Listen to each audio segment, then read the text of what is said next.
Hey guys, bringing you another do-it-yourself computer video today. I'm working on a Lenovo IdeaPad, and I'm going to show you how to remove a key safely and then how to install it again safely, both without breaking it. The first half of the video will be the removal, the second half will be the install, and I'll put the timestamp down below in the description if you don't need to see the removal, so you know what part to jump to for the install.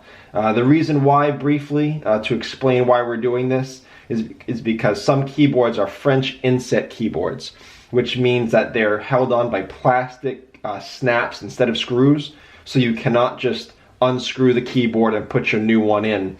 You have to basically break the palm rest, and then once you install the new keyboard, it'll never really be as secure as the original. So therefore, we tend to prefer to do key replacements if at all possible, and we do a keyboard replacement as a last result. So if you can find an individual key for sale online, like eBay, Amazon, great.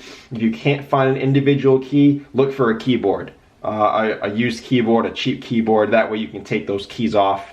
You can use it for parts. So to get right into the video, we'll start working on a normal size key. If you want a video link to a large key, they obviously are going to look a little different underneath than the small ones. Look below in the description to see how to get at a large key. Now, to begin with, I'm going to use my small flathead screwdriver, and I'm going to put it underneath the keycap, but on top of the retainer clip underneath that you can't see. And the idea there is to hold down that clip while I peel off the cap so that the clip doesn't bend and break. So let me just do this real quick, and then I'll show you what we're looking at when we get in there. There we go. So that was fairly easy to get that off. As you can see, my screwdriver was holding down this retainer clip. Now, most of these retainer clips are laid out in the same way. There'll be small variations across brands and models, but generally they'll all look like this.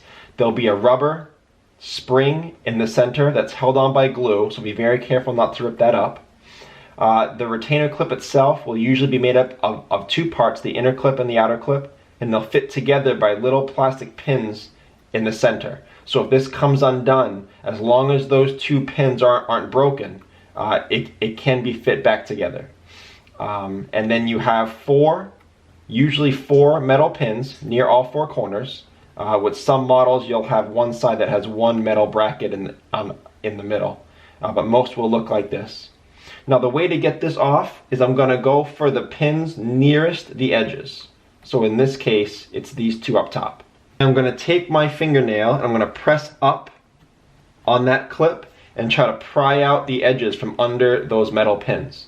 So it's going to be hard to see, but I'm going to do it, and then I'm going to show you what I was trying not to break.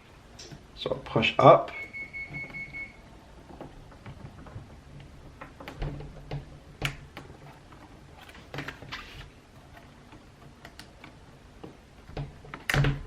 Okay.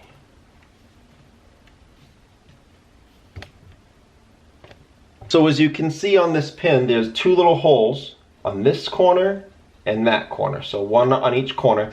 That plastic that's holding that together is very thin, very breakable. That's what I was trying not to break as I pried this out from under the metal. If you just put it in there and try to pop it up, you'll just blow those things right out, and then this won't be able to stay in there securely anymore. So that's what we're trying not to break. So to get this back in, we're going to go in reverse.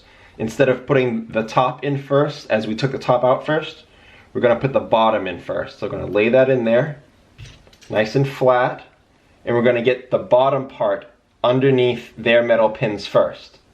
And then once this looks secure and once it looks all centered, you should just be able to press in the top two corners and snap them in. Just like that. And then you bring your cap over, and you put that on top, and same thing. Once you get it centered, you press. Now that may take you a little longer because I've been doing this a little longer, so I have a better feel for it. But if it doesn't snap in just right the first time, then take your screwdriver, put it back in there, peel it off again safely, make sure everything's lined up, and snap that back in place. So that's how you would repair a key on a Lenovo IdeaPad. Again, if you wanted to see the larger keys, check down below in the description. Please like and share if this is helpful. Let me know if you had any questions or concerns. I'll try to help you out with whatever you're dealing with.